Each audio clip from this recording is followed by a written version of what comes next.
ধর্ম কখনো ফ্যাক্টর হয়ে দাঁড়াতে পারেনি। শত চেষ্টা করেও ধর্ম দিয়ে কখনোই একটি অঞ্চলকে গ্রাস করা যায়নি। সেই অঞ্চলটির কথাই বলছি, পশ্চিমবঙ্গ। খুব সহসাই পশ্চিমবঙ্গে নির্বাচন হতে যাচ্ছে এবং সেই নির্বাচনের হালচাল নিয়ে আজকে আমার আলোচনা। প্রথমেই বলতে চাই যে কেন আমি বললাম ধর্ম কখনোই পশ্চিমবঙ্গে ফ্যাক্টর হতে পারেনি, কেন ধর্মকে ব্যবহার করে কখনোই পশ্চিমবঙ্গের ভোট ব্যাংক ফুলে ফেঁপে উঠেনি, তা নিয়ে আলোচনাই করব এবং শেষ মুহূর্তে বলার চেষ্টা করব এই নির্বাচনে কে এগিয়ে আছে এবং ভবিষ্যতে পশ্চিমবঙ্গের মসনদে কে বসতে যাচ্ছে। প্রথমত আলোচনা করি পশ্চিমবঙ্গের এই যাবৎকালের ইতিহাসে ধর্ম কখনোই ফ্যাক্টর হয়ে দাঁড়ায়নি। প্রথমে ক্ষমতায় ছিল কংগ্রেস, তারপর বামফ্রন্ট প্রায় ৩৬ বছর, মমতা বন্দ্যোপাধ্যায়ের ১৫ বছর শেষ হয়ে গেল। একটা খুবই সুন্দর ব্যাপার লক্ষ্য করা যায় পশ্চিমবঙ্গের মানুষের মাঝে, সেটি হচ্ছে তারা একটি শাসককে দীর্ঘ সময়ের জন্য রেখে দেন এবং দীর্ঘ সময়ের জন্য শাসন করার সুযোগ দেন। সেই ইতিহাসে আমরা দেখছি কংগ্রেসকে দীর্ঘ সময় দিয়েছেন, বামফ্রন্টকে প্রায় ৩৬ বছর ক্ষমতায় রেখেছেন। মমতা বন্দ্যোপাধ্যায়ের তো ১৫ বছর শেষ হলো, ২০ বছরের টার্ম খুব সম্ভবত আসতে যাচ্ছে। এর আগের নির্বাচনে বিজেপি বেশ ভালো করেছিল পশ্চিমবঙ্গে। সেই কারণে বিজেপি খুবই উৎসাহ উদ্দীপনা নিয়ে পরের টার্মে এক প্রকার জোট বেঁধে নেমেছিল যে যে কোনো মূল্যে পশ্চিমবঙ্গকে দখল করা চাই।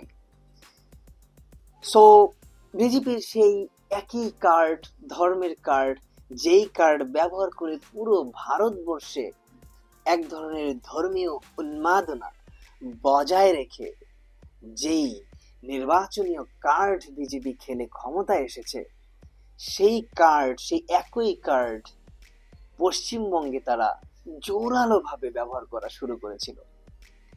তৃণমূল কংগ্রেসকেও নানাভাবে ভাঙার চেষ্টা করেছে, অনেক অনেক নেতৃবৃন্দকে তৃণমূল কংগ্রেস থেকে ছিনিয়ে বিজেপিতে যুক্ত করেছিল এবং তৃণমূল কংগ্রেসের মূল নেতৃবৃন্দ থেকেও অনেকেই বিজেপিতে যুক্ত হয়েছিলেন, কারণ তারা ভেবেছিলেন আগের নির্বাচনে যেহেতু তারা বেশ ভালো করেছে, এই নির্বাচনে বুঝি এই ক্ষমতায় চলে আসলো, এই বুঝি চলে আসলো।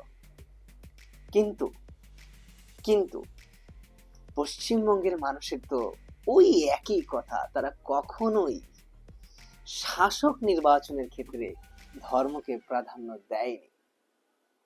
শেষ পর্যন্ত আমরা দেখলাম মমতা বন্দ্যোপাধ্যায় নিরঙ্কুশ বিজয় পেলেন এবং যেই আটঘাট বেঁধে বিজেপি এই পশ্চিমবঙ্গে নেমেছিলেন ধর্মকে ব্যবহার করে, সেই আটঘাট কাজে লাগলো না। দিল্লি থেকে উড়ে এসেছিল নরেন্দ্র মোদী থেকে শুরু করে বাঘা বাঘা নেতৃবৃন্দ যে পশ্চিমবঙ্গে এবার দখল করতেই হবে। শেষ পর্যন্ত কিন্তু সেটি হয়নি। সো ইতিহাস এবং ফিলসফি এবং মানুষের সাইকোলজি বুঝতে হবে। পশ্চিমবঙ্গের সমগ্র জীবনের ইতিহাসে যেহেতু এই সাইকোলজি নেই, আপনি এসেই সেই সাইকোলজি ঠকিয়ে দিতে পারবেন না। সো এইবারেও বিজেপি আগের বারের মতো যে খুব তোড়জোড় খেটে নেমেছে তা খুবটা মনে হচ্ছে না, কারণ বিজেপি মনে হচ্ছে কিছুটা হাল ছেড়ে দিয়েছে।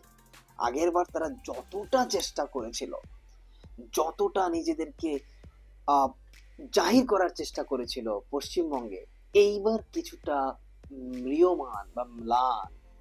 তার কারণ তারা বুঝতে পেরেছে যে পশ্চিমবঙ্গে খুব সম্ভবত ধর্মীয় কার্ডটা কাজে লাগবে না, তাহলে নতুন কার্ড আসলে কি খেলা যায়।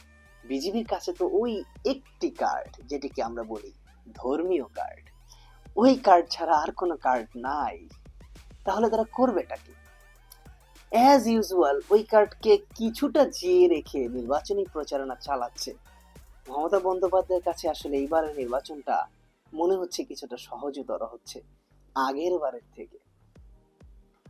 পশ্চিমবঙ্গের মানুষ আবার মমতা বন্দ্যোপাধ্যায়কে খুব সম্ভবত পশ্চিমবঙ্গের মসনদে বসাচ্ছে। সো যে দীর্ঘ সময় ক্ষমতায় রাখার যে প্রবণতা পশ্চিমবঙ্গে আছে, সেই ধারাবাহিকতা মনে হচ্ছে এইবারও বজায় থাকছে এবং বিজেপি কঠিনভাবে কন্টেস্ট করার যেই এক ধরনের তাদের যে কনটেক্সট সেটা যে নাই এবং কঠিন প্রতিযোগিতা করার যে মূল মন্ত্র সেটা আসলে তারা পাচ্ছে না, খেয়ে হারিয়ে ফেলেছে, যেই কারণে প্রবল প্রতিদ্বন্দ্বী করার খুব একটা তোড়জোড় আমি আসলে দেখতে পাচ্ছি না। আপাতত দৃষ্টিতে এখন পর্যন্ত আমি মমতা বন্দ্যোপাধ্যায়ের ঘাড়েই বল রাখছি। তবে তবে নির্বাচনে শেষ পর্যন্ত কি হয় সেটি বলা খুবই মুশকিল। রাজনীতিতে শেষ বলে কোনো শব্দ নাই। সো আমরা শেষ পর্যন্ত চোখ হয়তো বা রাখবো, কিন্তু কিন্তু পশ্চিমবঙ্গের ফিলসফি, পশ্চিমবঙ্গের মানুষের আইডিওলজি যেই কথা বলে, সেই দিক থেকে বিবেচনা করলে হয়তোবা খুব সহজেই পশ্চিমবঙ্গের মসনদে আবার মমতা বন্দ্যোপাধ্যায় অথবা তৃণমূল কংগ্রেসের জয় জয়কার হচ্ছে। সো দেখা যাক নির্বাচনের পরে কি হয়। আজকের মতো এখানে শেষ। সবাইকে ধন্যবাদ। আল্লাহ হাফিজ।